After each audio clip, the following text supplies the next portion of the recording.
Bapak Ibu, saudaraku sekalian, biasanya pengertian berlindung pada Tuhan adalah ketika seseorang menghadapi ancaman atau mara bahaya dan sedang membutuhkan sesuatu, maka seseorang berlindung kepada Tuhan. Dan ini menjadi pengertian umum yang tentu saja juga mendarah daging dalam pikiran banyak orang Kristen. Berlindung pada Tuhan adalah ketika seseorang menghadapi ancaman atau mara bahaya dan sedang membutuhkan sesuatu. Jika demikian pengertiannya, saudara, maka seseorang akan merasa lebih membutuhkan Tuhan pada waktu dalam situasi terancam atau dalam keadaan bahaya atau sedang membutuhkan sesuatu. Tidak mengherankan kalau orang-orang yang berpendirian seperti ini akan berurusan dengan Tuhan secara intensif ketika sedang dalam suatu masalah besar dan dalam satu kebutuhan tertentu yang ia tidak mampu tanggulangi atau ia tidak mampu penuhi. Pada dasarnya orang-orang seperti ini tidak memperlakukan Tuhan secara pantas.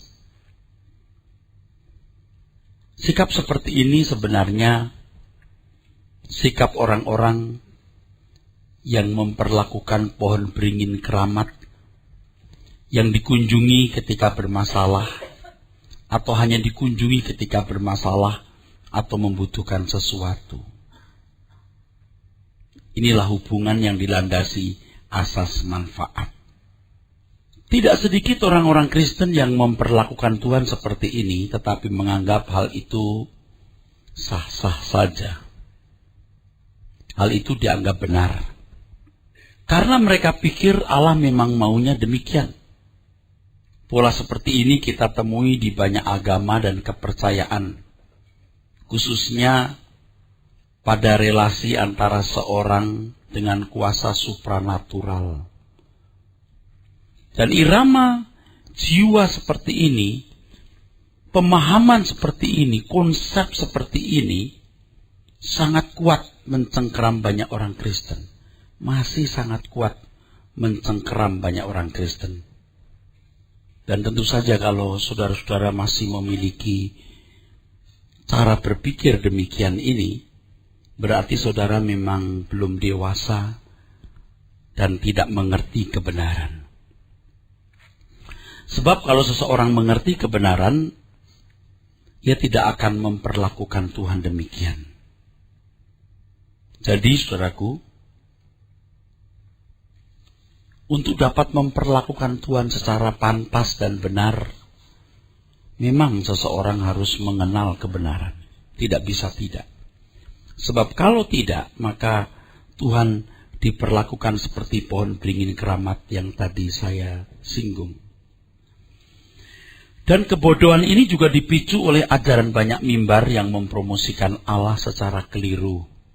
Seakan-akan Allah kita sama dengan dewa-dewa atau tempat keramat. Mereka menarik orang untuk menjadi umat Tuhan hanya untuk menyelesaikan masalah-masalah pemenuhan kebutuhan jasmani. Dan konsep itu dibawa terus oleh jemaat tersebut. Hal ini sebenarnya menyesatkan. Tanpa disadari, di balik usaha menarik umat untuk menjadi orang Kristen, terdapat motivasi untuk memanfaatkannya, memanfaatkan jemaat itu.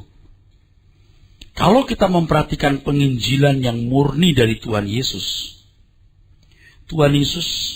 memberikan mandat kepada kita bukan hanya untuk menyebarkan agama, tetapi menjadikan semua bangsa murid. Menjadi murid artinya diubah, dan kita tahu tingkat perubahan itu adalah tidak sama dengan dunia. dimuridkan, didewasakan untuk tidak sama dengan dunia, saudaraku. Nah, saudaraku sekalian, betapa lebih celaka kalau penyebaran agama hanya untuk orang lain masuk agamanya, ya, dengan segala cara, ya, dengan sosial, dengan perbuatan amal, dan lebih konyol lagi kalau dengan pedang atau kekerasan. Dan inilah yang dilakukan oleh kekuatan antikris. Mereka memaksa orang memeluk agamanya supaya anak cucunya beragama tersebut. Sebab kalau anak cucunya sudah menjadi sewarna dengan agama yang diingininya, maka sulit untuk mengenal Injil. Hal ini tidak dimaksudkan supaya orang menjadi jahat. Ada salah satu tulisan yang mencoba mengartikan kata agama itu apa. Agama artinya tidak rusak. Salah satu buku yang saya baca. Artinya agama itu membuat orang tidak rusak. Nah, saudara, betapa konyolnya kalau kita menarik orang masuk agama kita dengan amal atau sosial. Lebih konyol lagi kalau dengan pedang atau pemaksaan. Tetapi ini yang dilakukan oleh antikris. Yang penting masuk agamanya dulu, diwarnai dulu. Anak cucunya memeluk agama itu dulu. Tidak bermaksud untuk merusak karakter, bukan. Mengajarkan kebaikan, namanya juga agama. Agama artinya tidak rusak. Jadi kalau mengajarkan agama supaya tidak rusak. Tapi ada satu hal yang banyak orang Kristen tidak sadar. Bahwa hal itu menutup pintu sama sekali orang jadi corpus delicti. Menutup sama sekali kemungkinan orang jadi corpus delicti. Bukan hanya tidak akrab dengan Injil. Akrab pun, toleransi pun tetap menutup kemungkinan seseorang jadi corpus delicti. Padahal yang bisa menyudahi iblis adalah corpus delicti. Nah, kalau kekristenan ditawarkan lebih sopan, ya. Lebih sopan ini, tidak pakai pedang atau kekerasan. Dengan memperkenalkan Allah atau mempromosikan Allah seakan-akan sama dengan dewa-dewa yang peduli dengan masalah pemenuhan kebutuhan jasmani. Titik. Orang bisa menjadi Kristen.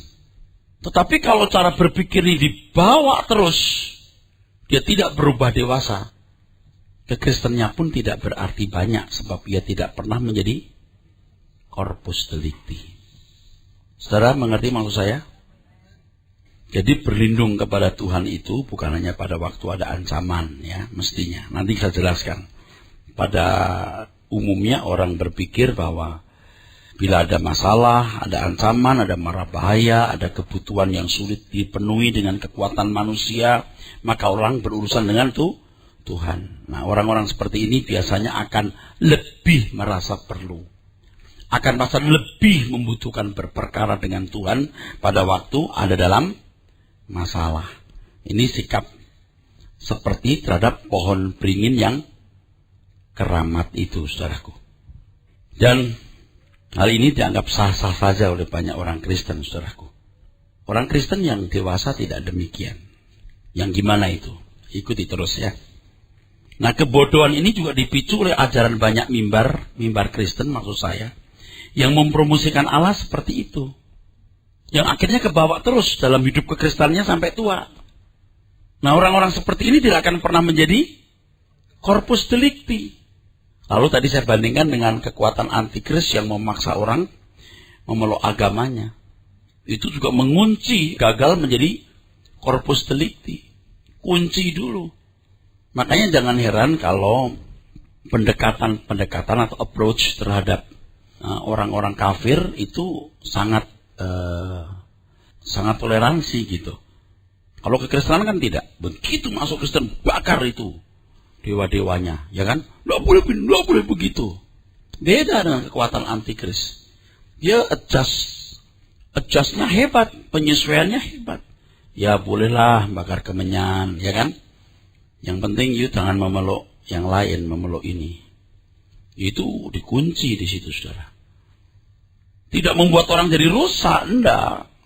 Kebaikan diajarkan, amal diajarkan. Berbudi luhur diajarkan. Tapi itu cukup mengunci orang tidak menjadi corpus delicti.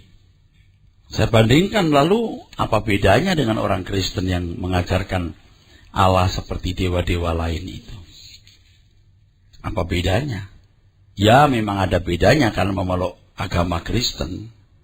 Memeluk agama Kristen kalau tidak menjadi corpus delicti apa artinya? Nangkep ya?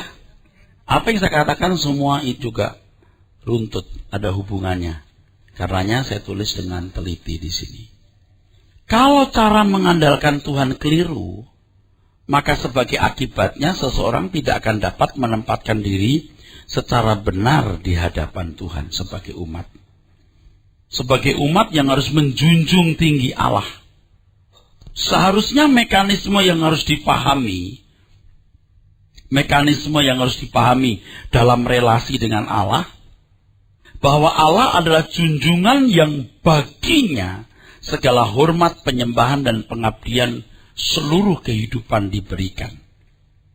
Dalam hal ini tidak ada unsur memanfaatkan Allah sama sekali atau menggunakan dia untuk suatu kepentingan, kecuali kepentingan Allah sendiri.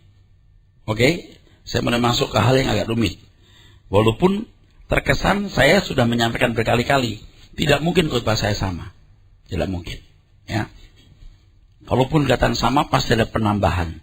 Dan penambahan ini tidak bisa saya berikan kalau saya tidak review apa yang sudah saya sampaikan. Kalau seseorang berurusan dengan Tuhan karena kepentingannya sendiri, berarti ia tidak menjadikan Tuhan sebagai majikan. Bibirnya memanggil Allah sebagai Tuhan, menghormati dengan pujian, Allah itu luar biasa, Allah maha besar, terpujilah namamu. Padahal sikap hati dan perlakuannya tidak demikian. Tuhan hanya disuap dengan pujian dan sanjungan serta penyembahan, tetapi dalam perlakuan nyatanya Tuhan diperkuda. Tuhan diperkuda. Perhatikan bagaimana hulu balang seorang raja memperlakukan raja atau kaisarnya di sejarah atau dalam film-film silat itu. Ya. Hulu balang yang tidak pernah berutang budi kepada kaisar. Tidak pernah berutang budi kepada rajanya. Tetapi dia mengaku dan menerima bahwa raja atau kaisarnya patut menerima yang terbaik dari segenap hidupnya. Dan dia rela mengabdi tanpa syarat. Itu kepada raja atau kaisar yang bukan penciptanya. Tidak pernah berbuat apa-apa. Hanya karena punya kedudukan dan simbol sebagai raja atau kepala pemerintahan. Tuhan harus diperlakukan seperti itu, bahkan lebih. Kalau Tuhan sudah dipromosikan salah, seakan-akan seperti pohon beringin yang keramat tadi, dan orang tidak berubah dari cara berpikir yang salah, wah, dia nggak akan jadi corpus delicti. Karena dia tidak akan pernah menempatkan dirinya secara benar di hadapan Allah, dan tidak akan pernah menempatkan Allah secara benar. Nanti Anda bisa lihat ke belakang terus ini. Orang-orang seperti ini tidak akan pernah mengabdi, itu nggak pernah. Dalam perjanjian lama terdapat firman yang menyatakan bahwa orang yang tidak mengandalkan Tuhan terkutuk, tetapi yang mengandalkan Dia diberkati. Ya. Yeremia 17 ayat 5-7. Ini kan ayat sering kita pakai ini, saudara. Juga pernah saya khotbahkan. Mengandalkan Tuhan. Diberkatilah orang yang mengandalkan Tuhan. Terkutuklah orang yang tidak mengandalkan Tuhan. Kan begitu.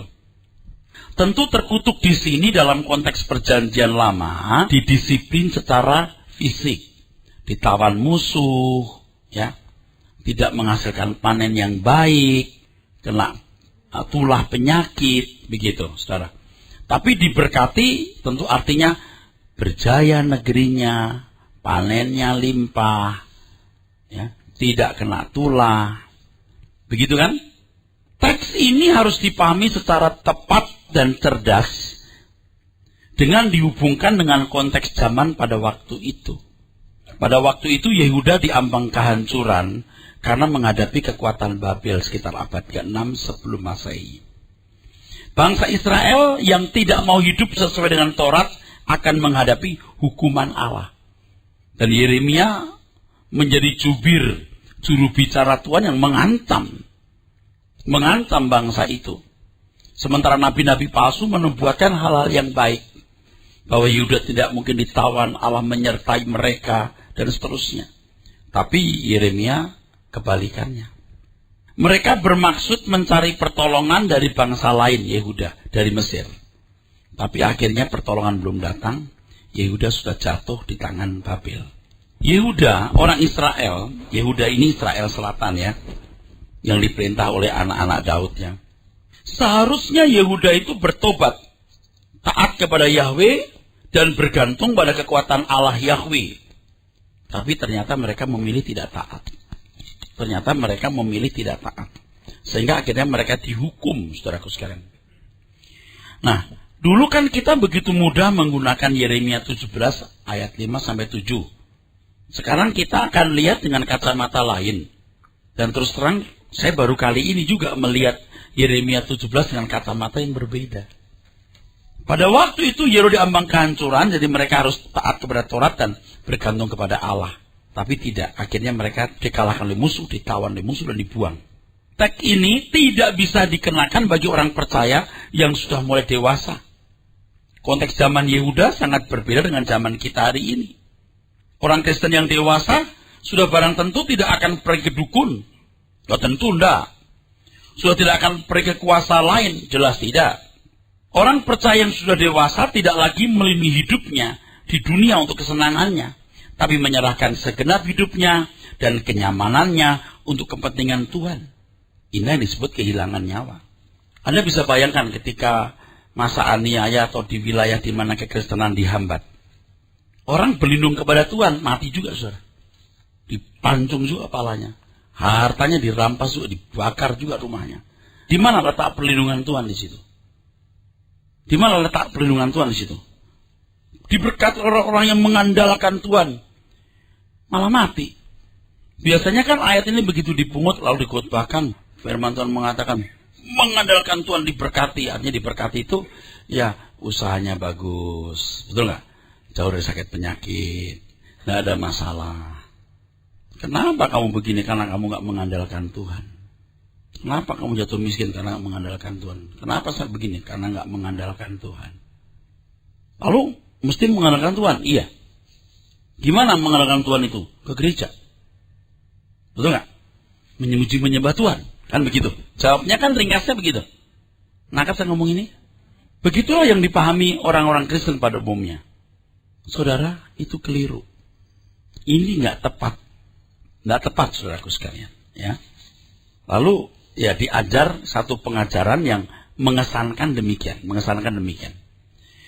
Bahwa Tuhan itu membutuhkan kita untuk berlindung kepadanya. Seakan-akan Tuhan sedang berkompetisi dengan kuasa lain. Kalau umat berlindung kepada kuasa lain, ya memang Tuhan cemburu. Tapi dasarnya bukan karena ia tersaingi, tapi karena Tuhan mengerti kalau manusia berlindung kepada kuasa lain, maka itu berarti kebinasaan bagi umatnya. Jadi dasar kecemburuan Tuhan tersebut, karena Tuhan mengasihi umat agar tidak terseret ke dalam kebinasaan. Jadi umat jangan merasa dibutuhkan Tuhan, sampai merasa berat ditolong, atau merasa berat mendapatkan apa yang dia ingini kalau berlindung kepada Tuhan. Surah dan kedukun, jangan ke kuasa kegelapan, kita berlindung pada Tuhan, Tuhan akan menolong kita. Kalimat itu kayaknya benar, tapi harus dipahami dengan dewasa. Apakah kita berlindung karena kita punya masalah? Apa kita berlindung karena kita ada ancaman? Apa kita berlindung karena kita punya satu kebutuhan yang kita anggap sebagai kebutuhan? Mari kita berlindung pada Tuhan, saudara sekalian. Kan seakan-akan kalimat itu menjanjikan kalau kamu berlindung kepada Tuhan, Tuhan akan tolong. Sesuai dengan apa yang kamu ingini. Nah, yang saya mengajarkan kepada saudara adalah, kalau kita berlindung kepada Tuhan, itu dalam rangka menjaga hidup dari yang jahat, guna menjadi serupa dengan Tuhan Yesus. Ini doa Tuhan Yesus di Yohanes 17 ayat 15. lindungilah mereka dari yang jahat. Dan karena ini doa Tuhan Yesus, maka doa ini pasti dikabulkan. Amin. Pasti dikabulkan, udah pasti. Ya, asal umat sungguh-sungguh berjaga-jaga. Doa ini pasti dikabulkan Bapa di surga, dan ini pun juga sudah ada mekanismenya, yaitu kalau kita berjaga-jaga maka tidak jatuh dalam pencobaan. Sebaliknya untuk yang lain, apa itu soal pemenuhan kebutuhan jasmani, sakit penyakit, ekonomi, dan lain sebagainya, kita harus mengusahakan maksimal.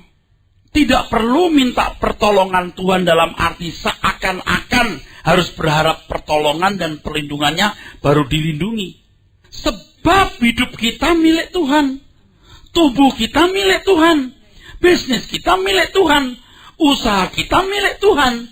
Nah, kalau kita masih berharap perlindungan Tuhan atas hidup kita ini, harap perlindungannya, seakan-akan kita ada di luar pagar. Bukan dalam lingkungan keluarga Tuhan.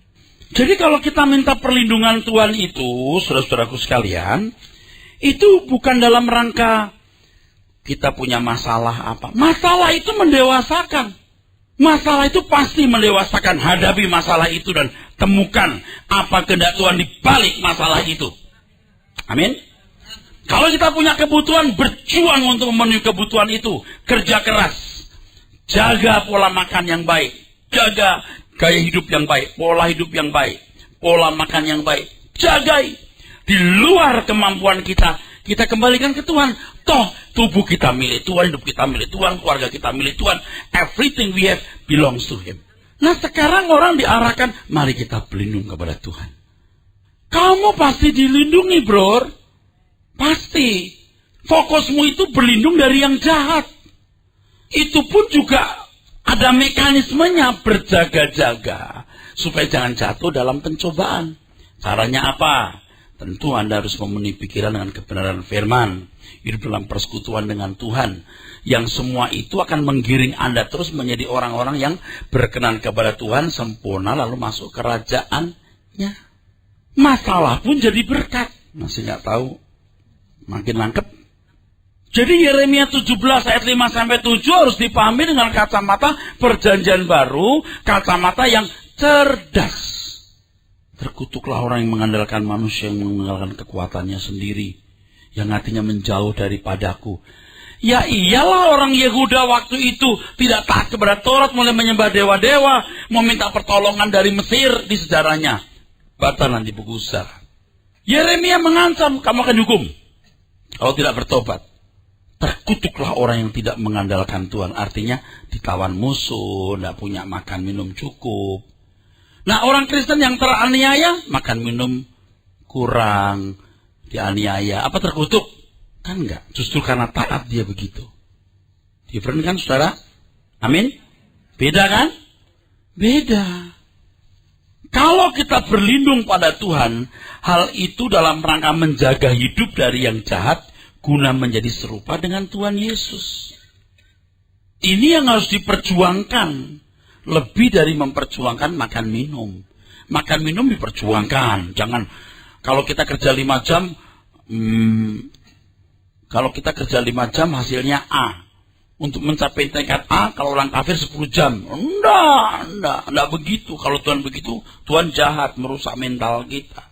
Kalau 5 jam, hasilnya A. Orang kafir juga begitu, kita juga begitu. Dia memberi hujan kepada orang yang baik dan orang yang tidak baik. Ya, oke. Yang ini tahu ya, saudara sekalian. Jadi kalau kita minta perlindungan kepada Tuhan, itu dalam rangka menjaga hidup yang dari yang jahat guna menjadi serupa dengan Tuhan Yesus, atau jadi corpus delicti. Nah ini, sampai tingkat ini peperangan dahsyat, saudara. Begitu orang berniat jadi corpus delicti, wah, perang itu lawan kuasa kegelapan. Kalau cuma jadi orang-orang Kristen yang baik-baik, enggak boleh serang. Jadi Kristen baik-baik aja kamu. Tapi jangan jadi corpus delicti. Lindungi mereka dari yang jahat ya Bapa. Kuduskanlah mereka dalam kebenaran. Firman-Mu kebenaran. Ini doa Tuhan Yesus begitu. Sampai tingkat dikuduskan oleh kebenaran. Sampai tingkat supaya engkau dalam aku dalam engkau, dan mereka di dalam kita. Waduh, ini tingkat corpus delicti. Yohanes 17 itu. Nggak usah dibaca. Ngerti saudara sekalian? Dilindungi dari yang jahat. Itu pun ada mekanismenya, yaitu kalau kita berjaga-jaga maka tidak jatuh dalam pencobaan. Walau kita tidak minta perlindungan dari Tuhan, Tuhan pasti melindungi karena kita miliknya. Karena kita miliknya. Jadi kalau orang masih harap-harap perlindungan Tuhan, wah dia belum percaya dia milik Tuhan. Jadi jangan berpikir ya Tuhan membutuhkan kita untuk berlindung kepadanya, seakan-akan Tuhan berkompetisi. Enggak. Kalau Tuhan cemburu, Anda datang ke dukun itu bukan karena Tuhan merasa tersaingi, tapi karena Tuhan sayang Anda jangan sampai binasa. Ke dukun enak Pak, bawa ayam hitam, udah dapat itu. Oh iya bodoh aja. Setan mana puas dengan ayam hitam. Ayam hitam itu kan kamuflase. Sebenarnya yang ia bidik itu jiwa saudara untuk masuk api kekal. Jadi jangan kita sudah berlindung kepada Tuhan, rasa sudah menyenangkan Tuhan. Tidak begitu loh. Amin. Tidak begitu loh. Ingat ya. Tidak begitu loh. Kalau kita sudah berlindung kepada Tuhan, oh rasa sudah menyenangkan Tuhan. Oh tidak begitu loh. Tidak begitu.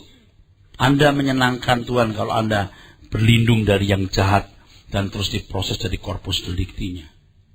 Jadi masalah-masalah dunia fana udah nggak kita persoalkan. Ada masalah mendewasakan.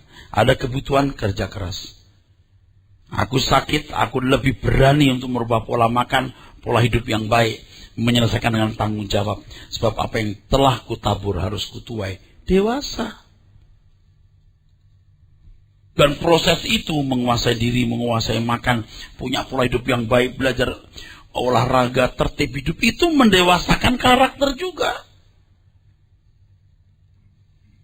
Nggak makan sembarangan, lalu kalau mau sakit tinggal jebret pakai obat. Bisa juga, tapi nyawamu akan lebih pendek. Karena yang kau masukin itu kimia. Anda boleh beralasan macam-macam. Hukum tabur Tuhan nggak bisa dihindari. Tuhan, aku berlindung dari sakit penyakit, lindungilah aku. Tapi Anda ngerokok, matilah kau. Nggak bisa. Oh Tuhan, lindungi aku dari sakit penyakit. Tapi Anda tidak jaga pola hidup yang baik. Nggak bisa.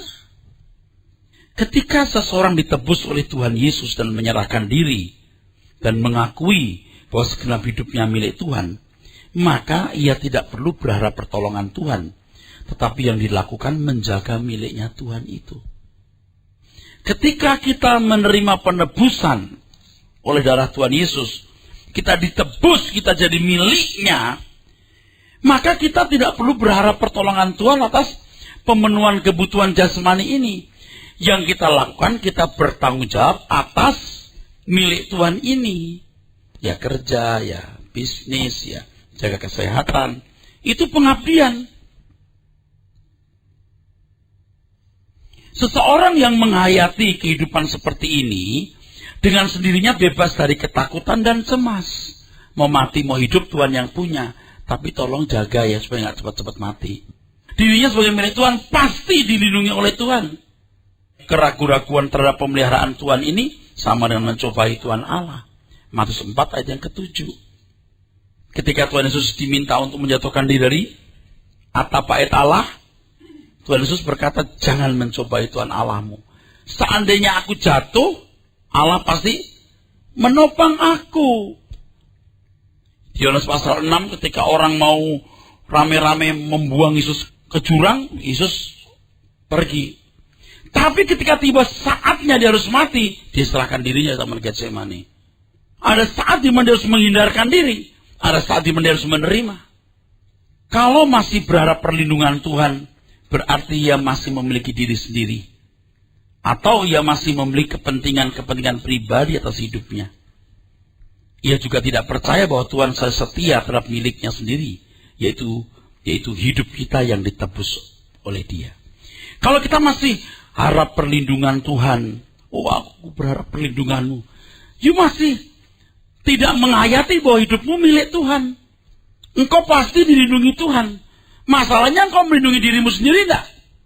Berarti Anda punya kepentingan pribadi. Atau Anda tidak percaya bahwa Allah setia melindungi miliknya. Amin. Sekarang doa-doa saya sudah mulai begini. Tuhan, aku serahkan hidupku dalam tangan-Mu. Amin. Dan orang-orang yang kukasihi. Udah begitu. Amin. Udah. Amin. Kok gak minta perlindungan? Ya, hidupku milik Tuhan. Kalau dulu tiap malam mesti lindungi aku ya Tuhan. Sekarang udah enggak. Jangan ikut-ikutan kalau belum waktunya. Kalau saya udah enggak. Saya pergi nih. Naik pesawat, udah Tuhan, aku serahkan perjalanan ini dalam tangan-Mu. Ya ini semua Tuhan punya. Tapi juga jangan sembarangan. Kalau Tuhan lindungi pilih maskapai sembarangan, kan enggak juga. You harus juga bijaksana dan dewasa. Amin. Gitu kan saudara. Jaga aku Tuhan. Anda ke restoran ya lihat ini gak higienis. Enggak, jangan masuk. Wah rasanya udah pengen makan tapi kayaknya gak bersih nih. Ya jangan berkata begini. Tuhan lindungi kita. Darah Yesus. Bilur-bilurnya menyucikan. Dan sebelum makan sotonya kasih minyak urapan dulu. Jadi kalau kita ditebus oleh darah Tuhan Yesus, ya, kita jadi miliknya, enggak usah ragu-ragu. Percaya. Makanya ya, kita sudah mulai harus hati-hati ini. Bukan karena kita tua, ya. Saudara jangan pikir saya nggak malas olahraga. Saya juga kadang-kadang malas banget. Tapi saya harus menurunkan kadar gula. Saya nggak punya diabetes, tapi saya tidak boleh kena diabetes. Saya harus tidak boleh meletakkan landasan kanker di sini. Pagi-pagi bangun air putih, terus jeruk nipis, tunggu setengah jam baru air putih. Jeruk nipis yang diperas bisa 6 biji, bisa 8 kalau kurang banyak. Asam biasa. Olahraga pagi-pagi udah olahraga, renang udah olahraga. Makanya istri saya akan taruh itu sepatu dan kacamata renang. Kemanapun saya pergi kalau menginap. Ada nggak ada kesempatan taruh. Walaupun besoknya nggak ada kesempatan. Setengah 2 pagi baru sampai tempat. Besok udah ceramah lo pulang ya nggak sempat. Tapi taruh saja sepatu di situ. Sepatu olahraga. Aku jagai.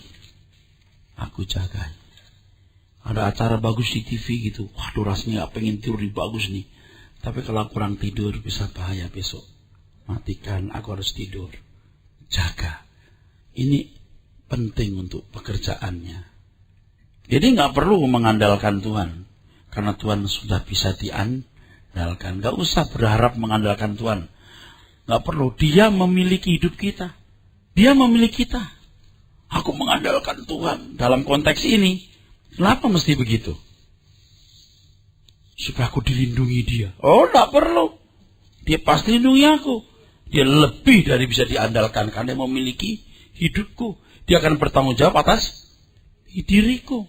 Nah, orang-orang Kristen begini juga tidak perlu pakai kekerasan membela Kristen. Tidak perlu.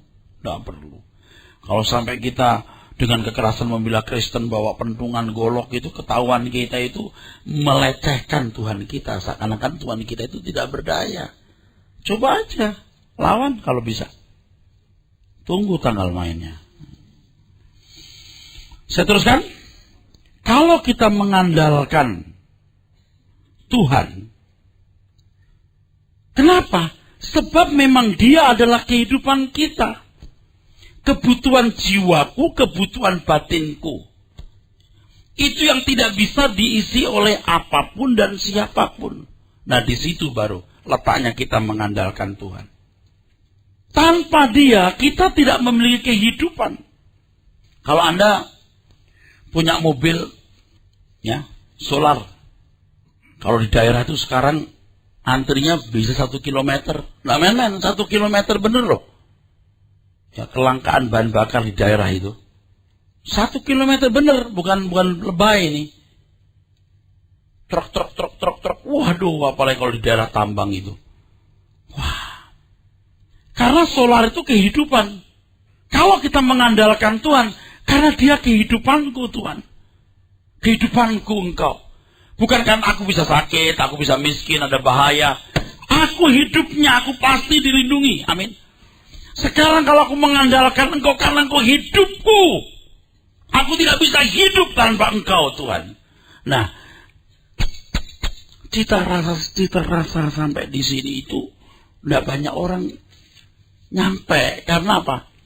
Anda nggak pernah sungguh-sungguh mencari Tuhan, sehingga jiwamu tidak sampai haus akan Tuhan. Seperti sayang haus, rindu aliran sungaimu. Nggak sampai. Karena Anda punya banyak kehausan. Banyak kehausan masalahnya. Sehingga tidak haus lagi kepada Tuhan. Seperti rusa yang haus, rindu aliran sungaimu. Air itu buat rusa bukan hobi. Buat rusa air itu bukan pelengkap. Itu kehidupan. Saya lihat itu acara binatang-binatang.